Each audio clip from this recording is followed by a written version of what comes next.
Sarah and I were preparing, trying to talk about the different ways of thinking about art and social justice, and many of the questions about art in times of crisis, which is obviously relevant to what happened here in Lod last year and happening now to some degree, but also relevant to what happened in the States in the last 2 years. I want to say what's happening everywhere in the world in the last few years, but specifically around, you can see it a lot in the States, in New York, through the pandemic, and also through George Floyd case and what's happening after this.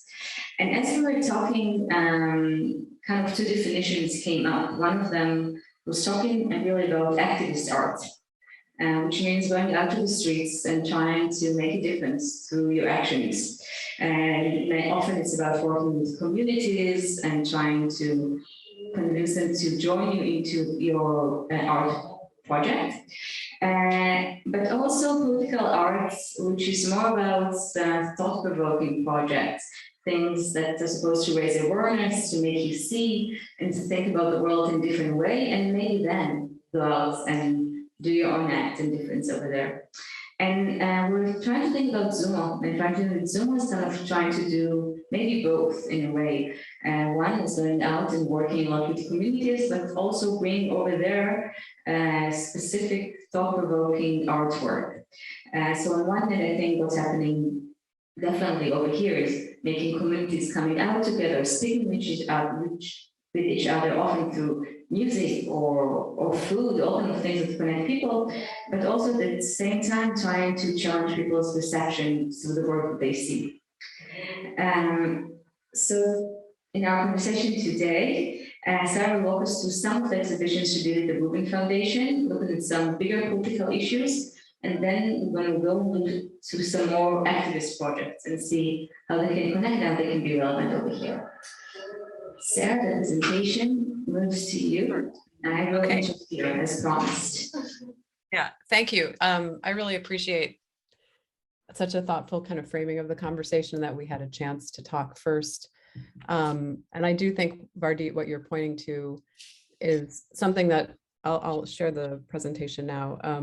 Something that is about this kind of progression or relationship between sort of the art space or gallery and the street and public space. And I think that dialogue is important because there are different kinds of conversations that can happen in the gallery, and then they can sort of move out into the world, one would hope. I'll start with a couple of exhibitions, and just to say that when I was director of the Rubin Foundation, the focus of the foundation at that time, and still to some extent now, is around art and social justice. And this was a show that I'd wanted to organize for a couple of years after when I started, partly because I was thinking a lot about accessibility, disability justice, how exhibitions and art and culture are made accessible or not to people with disabilities.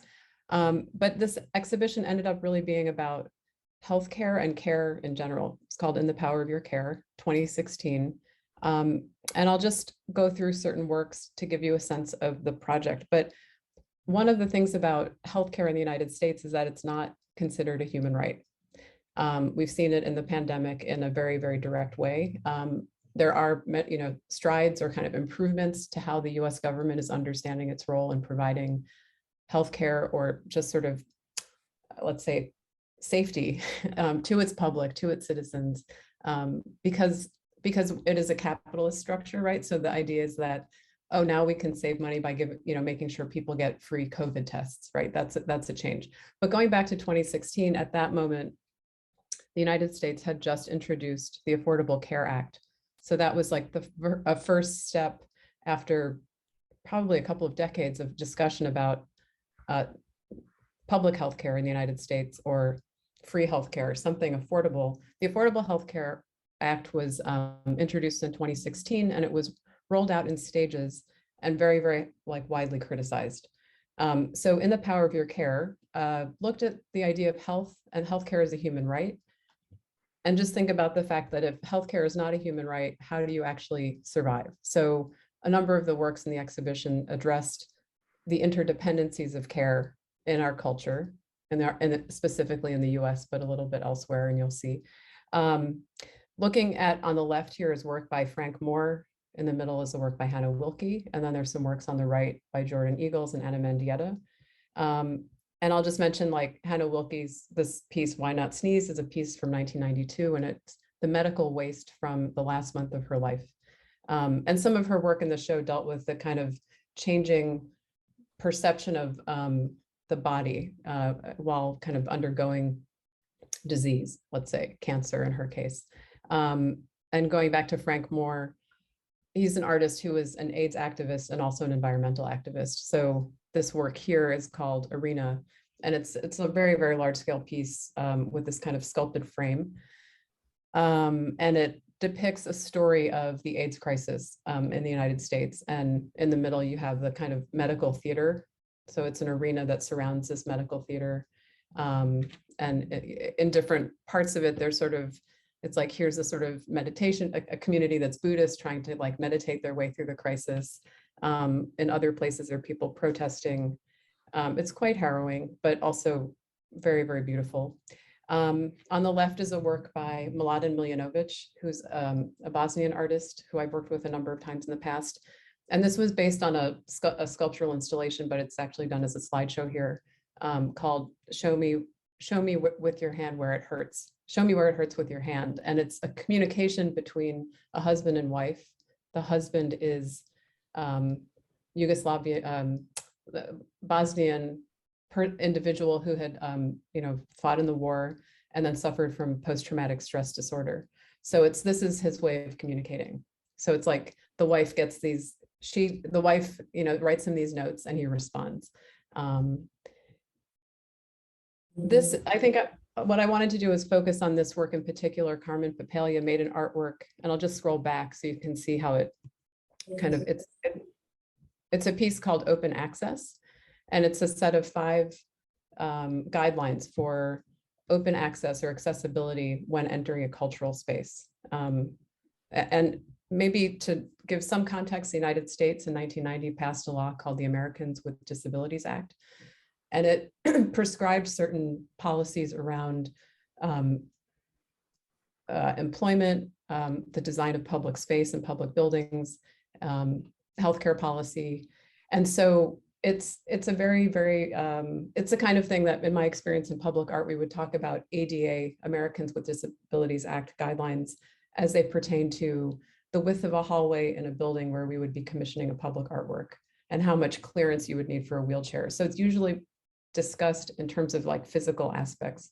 It's changing now, but Carmen's piece, Open Access, takes on a different kind of tone, and it's really more about who shows up in a given situation and understanding what are the needs in the room, let's say. So I'll just read a few lines of the piece. Open access relies on those present, what their needs are, and how they can find support with each other and in their communities. It's a perpetual negotiation of trust between those who practice support as a mutual exchange. Open access is radically different than a set of policies that is enforced in order to facilitate a common experience for a group with definitive needs. It acknowledges that everyone carries a body of local knowledge and is an expert in their own right. So it starts with this idea of like, what is accessibility? What is disability justice? And how can disability be understood as something that's much broader and kind of integrated into, at varying degrees, all of us, right? Because we are interdependent by our nature. So for a few years in a row at the Rubin Foundation, we did programming with Carmen, and you can see he's in this these 2 photographs at the head of a kind of daisy chain or line of people walking together. It's a closed eye walk. So we all had our eyes closed. We didn't put blindfolds on because we were in public space, but it was an hour-long performative walk where everybody had to hold on to the next person. And Carmen led us. And he is somebody who describes himself as a non-visual learner. He never describes himself as blind, but he is legally blind. So the idea here is, how do we think about trust? This was the beginning of a day-long accessibility workshop. There was one for artists and kind of writers and activists. Then there was one for people running organizations. And what comes out of these discussions is quite interesting because it gives people a sense of like renewed understanding of your own embodiment, and then from there how can we think about others in a way that's more flexible and there's more understanding. Can I ask you, how did people react in the street to this? Because I know this was really a performance for the people who took part of it, but in a way it also looks like a performative act for the crowd. Yes. You know? Where people react to this or they did. Yeah, they did. So for those who've been to New York or recognize what the building on the left is the Flatiron Building, which is at 23rd and where Broadway and Fifth Avenue intersect. And so we were walking up Fifth Avenue for part of the performance. And one thing, just from my own experience, what was interesting was how I had done this in the countryside before, like upstate New York at a residency with Carmen. Very, very different experience to do this in the city because the kind of soundscape and the even vibrations of traffic and the idea that you can feel that you were so close to traffic, but you can't see it. I mean, you can open your eyes if you need to. But the second day we did this one year, I was part of the group just shepherding the group of people along. So I wasn't, what I could see is that people were kind of coming out of stores, shops on Fifth Avenue and kind of looking like, what are they doing? But I don't think, it wasn't that anyone laughed. I think there was an understanding that, I don't know if people understood what it was. It's a good question, Vardit. I think that in a way, what becomes strange is you see a group of adults doing something that looks like child's play, like a game in the street. But people basically just stayed out of our way. To me, the kind of crazy thing was to think about stepping down off the curb into the street, holding on to a person in front of you and knowing that like everything's unpredictable, which I think is a perfect way to think about accessibility and disability. Should I move on to the next? Okay. So just one more show, and this was the beginning. Actually, I thought you were still in the same exhibition. So maybe I will say something because it's interesting to think how are people affected by seeing those, how are people affected and if it will change their mind? Because we're talking about art and social justice, and then we're trying to think, are we really making a difference? And as you were showing this picture, I was thinking about the Sophie Kahl Blank project. Do you know this? Do you remember this? Do you remember this project? The project in which different blind people tell her about their favorite place in the world. And there's a picture of the person, they tell the favorite place, and there's a picture of the place which she takes later. And I have to admit that this for me was one of those, and we talk, can arts do this? Can art be thought-provoking and really make a difference? But for me, seeing this project in a gallery many years ago did the same. It was the first time I could really understand, think again about blind people and the way they think. And I think it changed something in the way I think about accessibility in art, which is kind of our hope, right? That what we do in the gallery, in the 8th floor, people will come up, see it, and will come up different people. Do you know about, were there any interesting conversations that came out of this exhibition or something that you think might be relevant to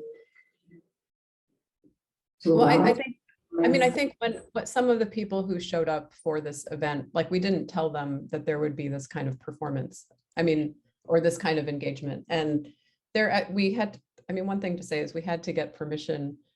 Our financial officer made us work with our insurance company to make sure that our liability coverage was enough. This is America after all. To make sure that our insurance coverage was high enough should anyone get hurt. And the insurance representative kept saying, you can't do this. You cannot do this. And I said, it's not for you to tell us whether we can do it. I'm asking, do we need more coverage? That's all I want to know. And I think for some of the people involved, there was a kind of surprise about participating in something like this. And there's one woman, and it's somebody you would know, Vardit, who seemed actually very put off by it initially. And by the end, I can say it was Carol Stakinas. She, I think, was kind of like taken aback that there was this level of contact. And now we might not be able to do it because of, other circumstances, but by the end, I think there was a sense of a real shift in appreciation that, I'm not critical of her response to it. I'm sure that others felt a sense of discomfort in doing this, but there is that dynamic in the social justice discourse that you're supposed to kind of agree, or you're supposed to go along with the kind of conversation or what's being asked of you. So, I mean, that's another story, but, or another piece of the conversation from my point of view. But I think that for the most part, people were very excited. And then what I think happened, and it's not something to take credit for, but what I think happened was that a number of the organizations that participated started doing disability justice training in their organizations. Like they realized, oh, this is something, if we do this in our, like at our museum or our gallery or theater, that will help actually, you know, yeah, that'll help us be more sensitive to this subject. Yeah. So I'll continue and mention, I mean, this becomes, so in a way, what you saw in The Power of Your Care are works that reflect on like relations of care, power dynamics around care. So it's more of an interior kind of gallery experience. Revolution from Without was organized in early 2019 or opened in early 2019 and was meant to be the beginning of a series of shows that looked at the role of revolutionary practices in society and their impact on art and culture and politics and altogether and separately. And one of the questions was, when we started the series was, you know, what is the efficacy of organizing in the gallery? Can the art space be a site of organizing? And I think that like what we've seen in the last few years, like the title of this talk is about, you know, art in times of crisis, something along these lines. And I think it's interesting because at the moment when Trump was elected, everywhere I turned, it was like, it was a crisis, or people thought like a lot of, and I mean, listening to the news today, it's like Roe versus Wade, reproductive rights are on the brink of being overturned. And that will go to like 26 states, you know, banning that. So the crises are kind of across the board in so many different realms in the United States and the world. But I'm saying it from our perspective where there's a, you know, a sense of relative comfort, but it really depends where you're looking and what you choose to take in. So with that in mind, this exhibition, Revolution from Without, included works by Sto Dalat, a collective whose work I actually got to know through Creative Time. Yeah, they're a Russian collective. Their name translates to what is to be done, and is a kind of reference to self-organizing practices. So this piece, they did 2 banners for our exhibition and then had some other banners in the background. This banner I actually can't read out loud to you, otherwise I'll not be able to get through it, but it's a reflection on the kind of condition of being on the border. I'll put it that way.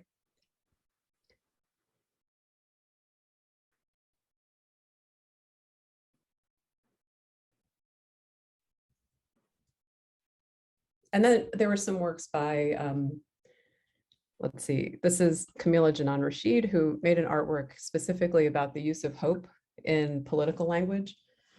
And many of you, or some of you might remember when President Barack Obama was elected, you know, his campaign was using this terminology of hope. And Camila's idea was that hope, if you put, there are these aphorisms that we use that actually, I mean, she's basically questioning the meaning of hope, because hope, what is a tangible effect of hope?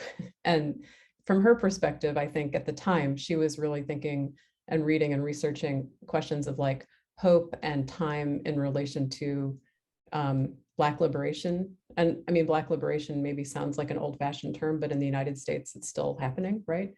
That transformation. So how long, it's like the question of how long do we wait?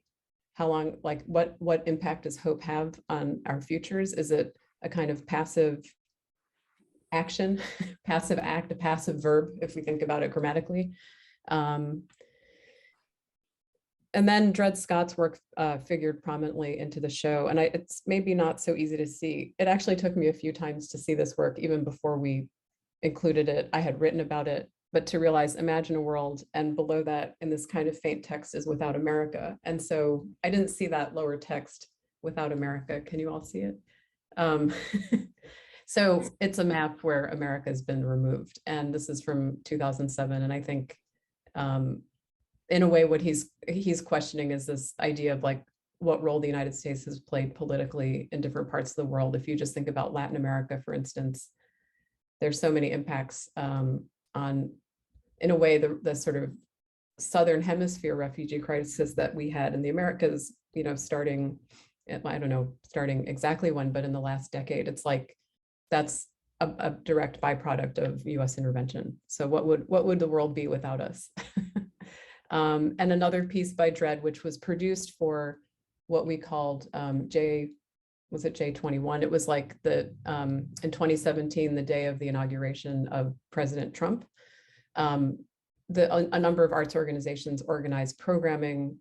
Some closed down for the day and others hosted events. And Dred did this piece for the Whitney Museum, and it's a stencil which reads, "By reading this, you agree to overthrow dictators."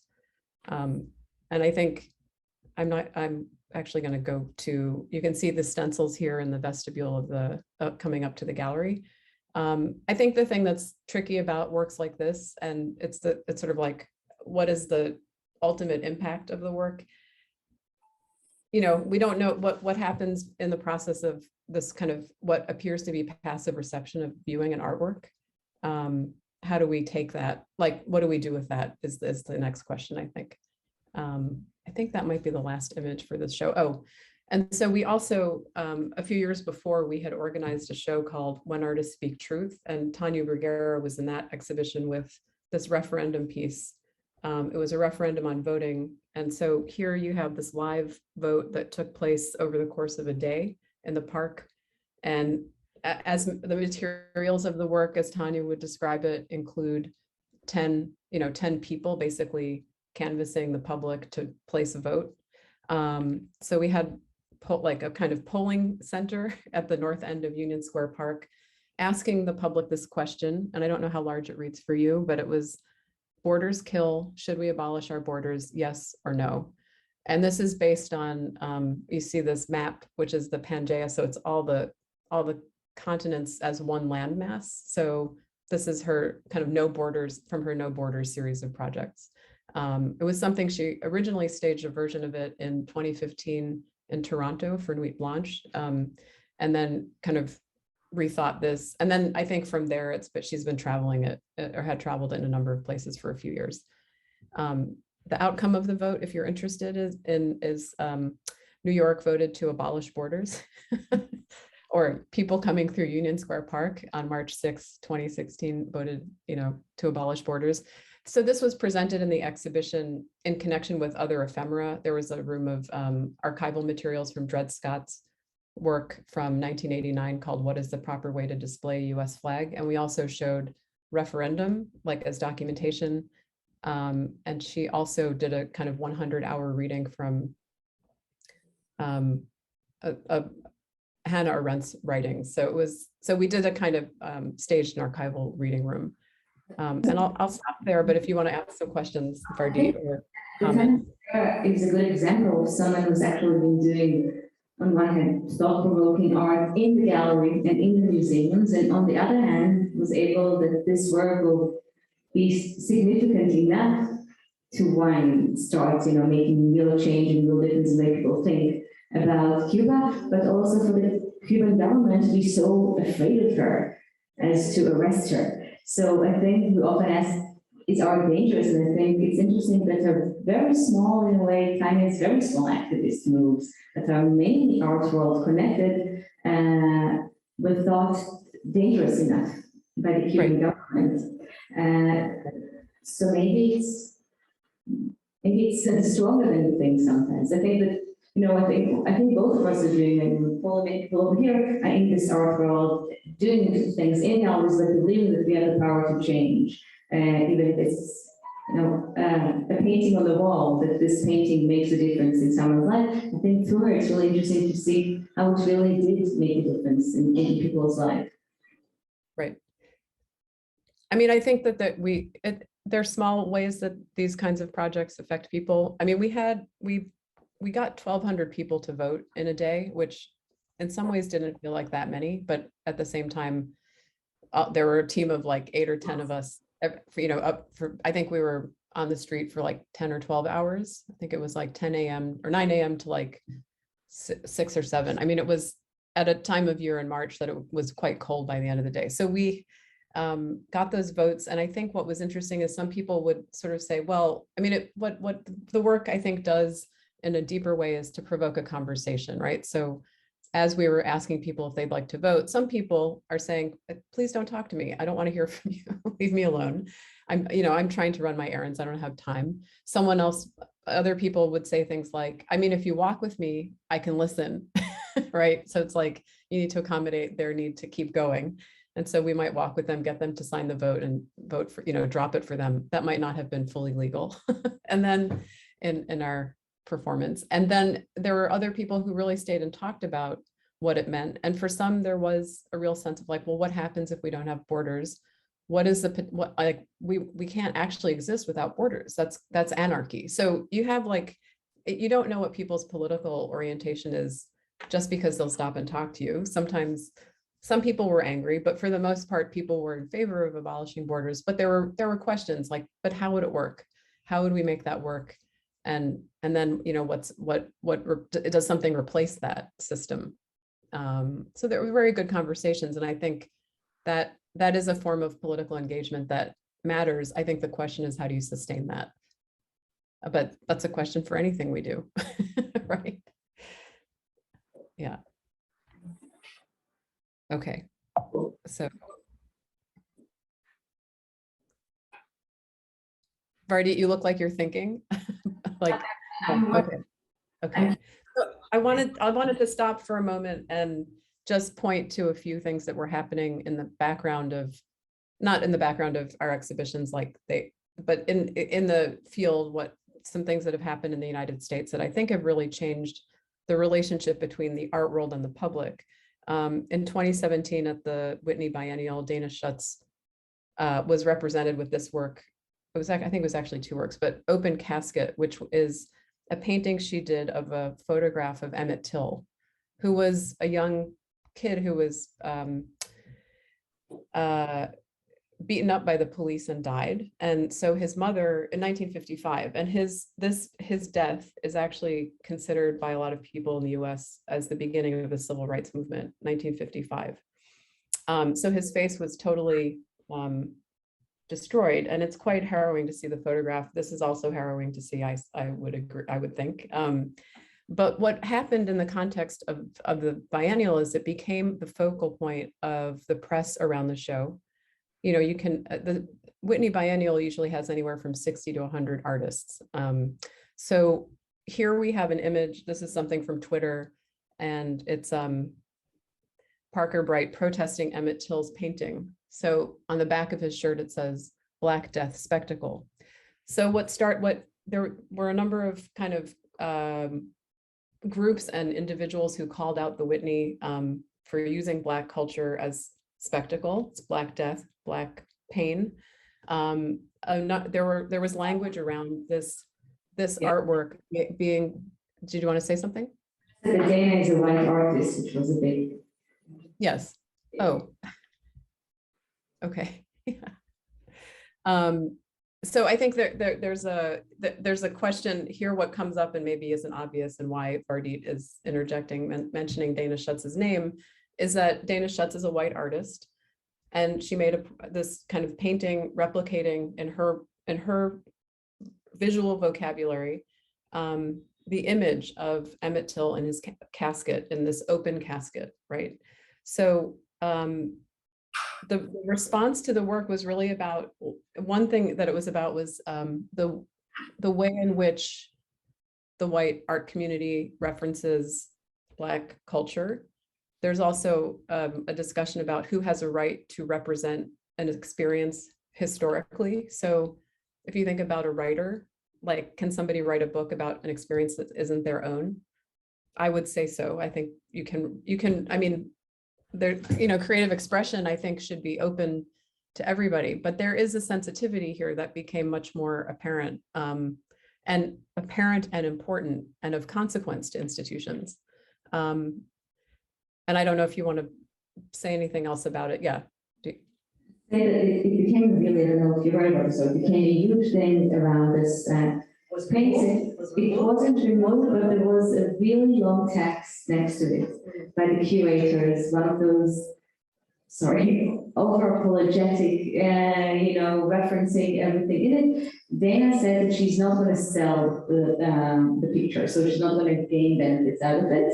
But inside of this was this very apologetic text explaining why they're keeping the work over there.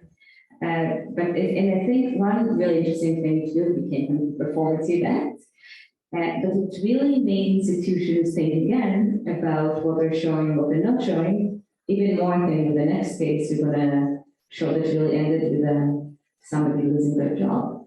Yeah. Oh, right. So I think we're not being so clear, or I'm not being so clear.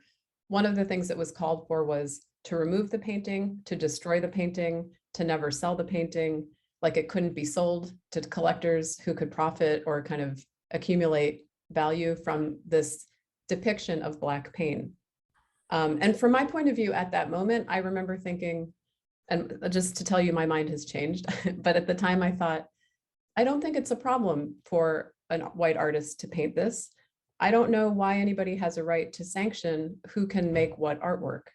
I mean, it's a historical kind of moment that this, so Dana Schutz explained that there was an article in the New Yorker about her, and the main thing she talked about was the fact that she wanted to make the painting as a mother.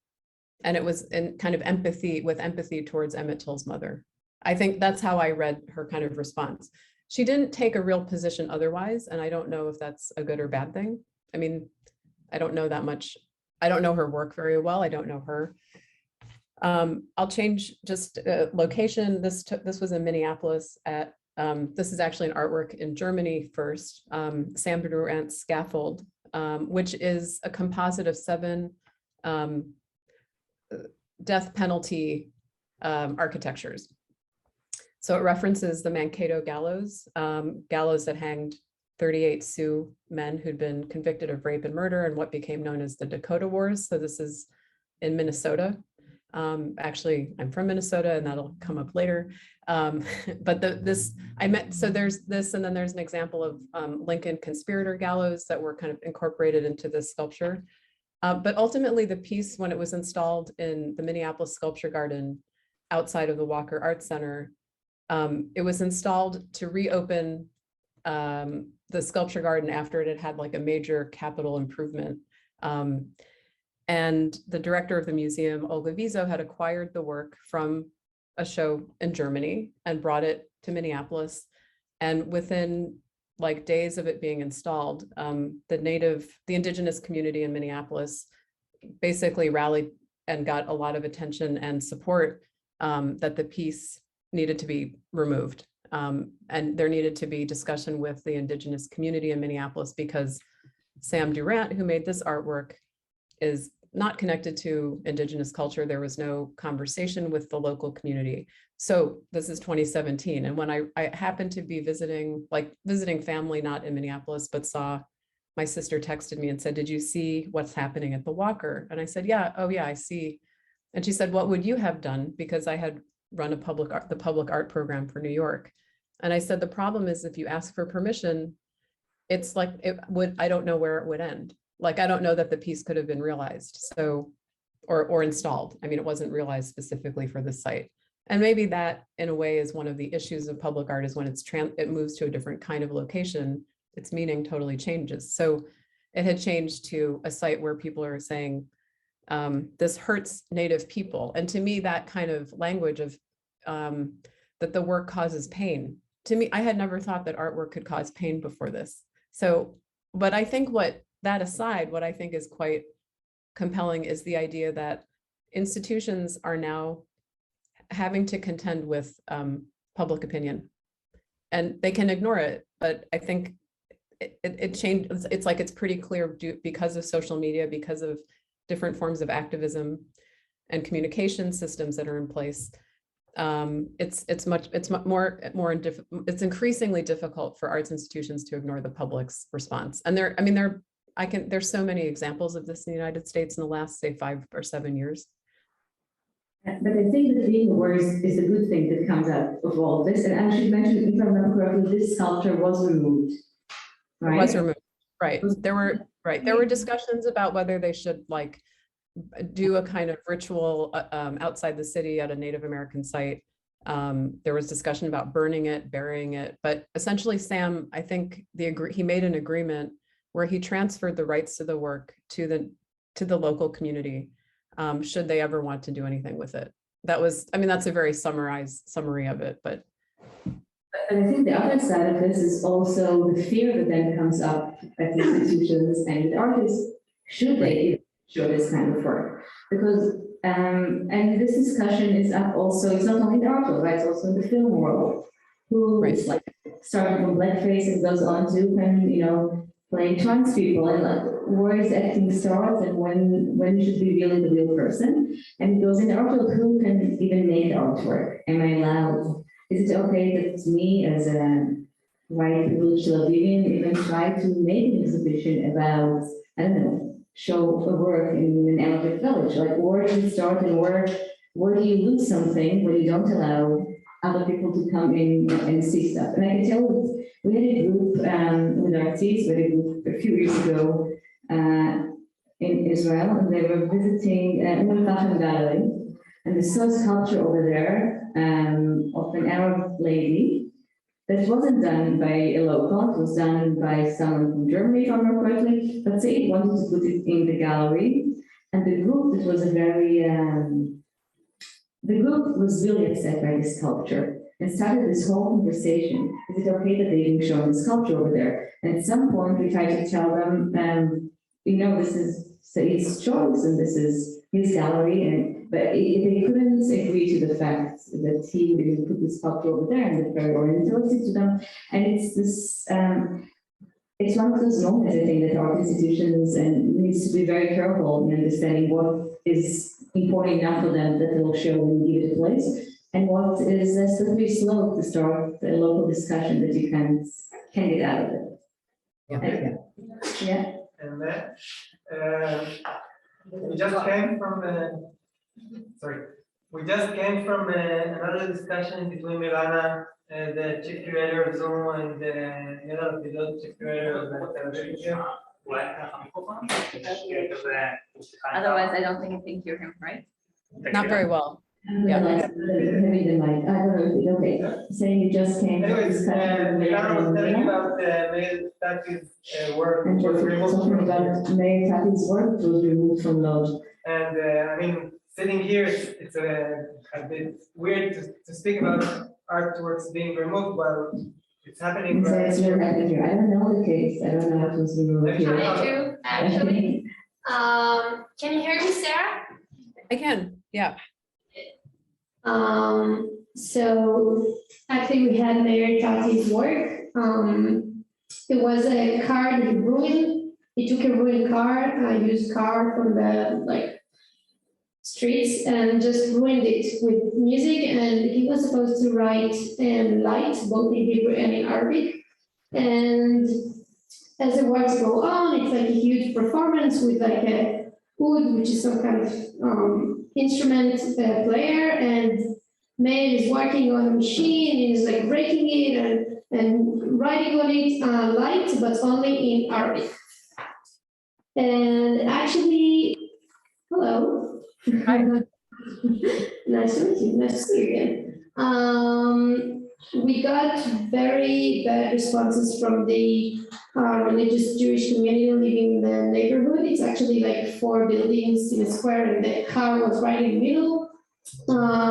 And they say it's pretty traumatic for them, following all the events in May here in the city, which were very violent cases, and cars were ruined and burned up. And eventually it was actually half security reasons, because we have a lot of glasses and things that we couldn't actually leave there, and also that the community just asked us to remove that. And for us, if we heard anyone would come to do this project for people here in the neighborhood, of course, we'll remove it. But if I may refer to this case that you showed, I think it's a reaction. Like, I think that means that it matters, you know, it's out there in the streets and it matters. Maybe it's a bad reaction, but it's a reaction, and I think this is the power, you know, of the art being there outside in the street, people reacting to these, and even saying this is not okay for me. It's a Right. discussion and reaction, which I think it's incredible. You showed a piece about the voting of the borders, and I'm not sure there was a lot of space to react there because it was like borders kill. What do you say? Would you like it or not? And No, well, the statement was borders kill. Should we abolish our borders? Yes or no? once you say, I don't know, it kills, I don't know how much place you have for discussion and actually ask about borders. And I think something like this, which is much more open, I Right. think the bad reaction is a discussion regarding the subject, and maybe the work did complete its mission. I think. To some extent, yeah. Remember correctly, the curator had to resign, right, from the Walker? Wasn't there around this piece? Yeah, Olga Yeah. stepped down, I think within like 4 months or something after this happened. And Yeah. I still don't have much time, so I'm thinking maybe we'll move a little bit into the optimistic part of activist art. Okay, sure. So I wanted to show a couple of examples of activist art that you know, are really in this moment happening. We Make America is a group of mostly women artists, visual artists in New York City, who got together like literally when Trump was elected and said, we need to respond.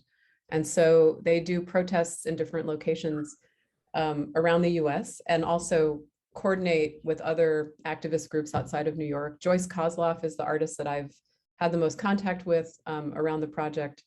What this is a parachute that references the name, the Lady Liberty, the Statue of Liberty. It's like, I think it's the Emma Lazarus quote, bring us your, they wouldn't let me show the slide. It's like it's basically a poem about like, you know, taking in those in need as what the Statue of Liberty signifies. And that's what the torch here is. It's like her hand with the torch. And here's a kind of protest in 2017 in Midtown Manhattan, making fun of Trump for not divulging his taxes. So it's like a kind of cross between Pinocchio, who's the liar whose nose gets longer as he lies, as Trump, and another women's march the next year. I'm just going through quickly. This is a march against family separation on the Brooklyn Bridge from 2018. Ask you in this group, so there's people, there are a few people who come up with the idea and then the rest are making it, or is it like a collective that thinks together? It's a loose collective, and they don't actually have like a voting process and how they make decisions. I just recently did a talk with them with Joyce Kozloff and another artist a couple of weeks ago on November 9th. And they said that they just decide to do things and they get together. And some of these artists have larger studios that they're, you know, in their 70s, let's say, some of them. So they have been in New York for years. They have space. They offer it up to the others to come and assemble work. But it's a very kind of organic way in which they work. And one of the things they talked about that I thought was interesting from an art perspective was the idea, this is a high-heeled shoe kicking an ass, just to say. What they wanted to do was to figure out how to archive the work. They're not interested in selling it, but they hope that it goes to an institution one day. So I think that's actually really nice that they're not, they understand the importance of preserving it in some way, but not about the market, the art market. And here we have Ruth Bader Ginsburg. So this is the summer of 2020 when a lot of the facades of buildings were boarded up, and then a lot of artwork happened, and then boards went up again because there was worry about kind of further looting that might have happened. And then this is September 2020, a memorial to Ruth Bader Ginsburg in the federal courthouse downtown. And you see these flags, they're flags made by a group called the Wide Awakes. And they're working, at that point, they were there with a group called For Freedoms, but it was this, like, I heard she died. A few friends said, oh, hey, are you going to the courthouse? So this was an example of like a moment when the public gathering became really poignant. And so you see people making art in the street. And I'm not going to say anything about this first because I can't. But can you see the location? Hang on. It's Minneapolis. It's George Floyd Square, 38th Street and Chicago Avenue. So regarding George Floyd, obviously, Yeah. definitely it started with the youth movement and, as you know, demonstrations, there's a lot of art around it. I thought around it will be interesting to talk a little bit. It also might be a good leeway to the next panel we have, which about art institutions and their responsibility. I think it was really interesting to see the way art institutions in the States responded to George Floyd case and to let life better around it. And it seemed in the States that almost all art institutions felt like they need to have a statement out. I know that in a second I'm going to look at your, we can wait a second. I do, if I can just stop for a moment, what I wanted to say about this site, and the reason I put it in here is just because it's interesting to see like the local response, and that was something that was not institutionally mandated. There's very much a grassroots effort on the street. When I went in March of this past year, I was visiting my father, and like somebody approached us and asked us for a donation. It was unclear to me whether it was through some organization or what, but the sort of public art, this is a raised fist you can see, and it's in this kind of what they're hoping to make into a permanent kind of traffic circle to slow down traffic in the area as a memorial. And so what I think is interesting here, in contrast to some of the artwork we looked at, is that there's a point where authorship starts to shift, right? And there's a point where the sort of aesthetic is really defined in a more community-based way. And there are arguments to be made for it and against it, I'm sure, but I just found this really compelling to spend time here. I teach art history, so at the time that I had visited, we were looking at public art actually at the Munster Sculpture Project as part of our, the syllabus for the year. And I had the students look at this in connection with some artworks by Martha Rosler and Mark Wallinger that are more kind of memorials that commemorate actually Jewish history in Germany. And I thought it was an interesting way to think about critical distance that I would say that I expect from art. In a way, this work doesn't have that critical distance, but it's like the memorial is alive, right? So then it has this different potency or kind of potential as activism because it's not resolved. I think that lack of resolve is something that in art, I often think, oh, this isn't resolved. I won't, I'll come back to this artist when that's resolved, right? And I think it's interesting to consider what does it mean if something's not resolved, and how do we take that up? And so then I'll go, not to rush you in any direction. What you said about who can make the art, and in this case, people didn't feel, can I even do something for this moment? They just went out and did things because it was kind of like, people are acting, rather feeling. So as I said, it seems most institutions felt like they need to publish something about what's happened there. And this is, I picked a part from Sarah's letter. Maybe you should read it out loud though. And in the beginning, she talks about her coming from Minneapolis. Go look for this letter. Can I set this up a little bit differently? In the summer of 2020, there were like Instagram day, was it June 2nd? People posted black on their Instagram, just like a black slide. And there were all kinds of gestures that people were making that were, not all of a sudden, but being called virtue signaling, like showing that you're on the right side of the issue in a very public way. And I'm making some faces or kind of uncomfortable with this slide because the summer of 2020, the week after George Floyd's death, there was discussion, okay, as organizations, we need to make a statement. How do we make this statement? What is our statement? And what I found difficult was I worked in an organization where that statement, like really nobody there would make that statement except me. And so I did my best to make a statement, but anyway, Vardit thought this was important to show, but it's something, if you were to look up Rubin Foundation and my name, you would get the full letter. And it's a letter that basically explains sort of, my own understanding of the situation, how organizationally we can make kind of what efforts we can make to contribute to change. But I thought this part was nice because I think it's a question that, I deal with a lot myself. Can we actually make a difference? But also for me, I think it was eye-opening because, soon after there was in Israel, everything that happened here and the war, and I had friends from other places around the world writing me, asking me, will our court put out some kind of announcement?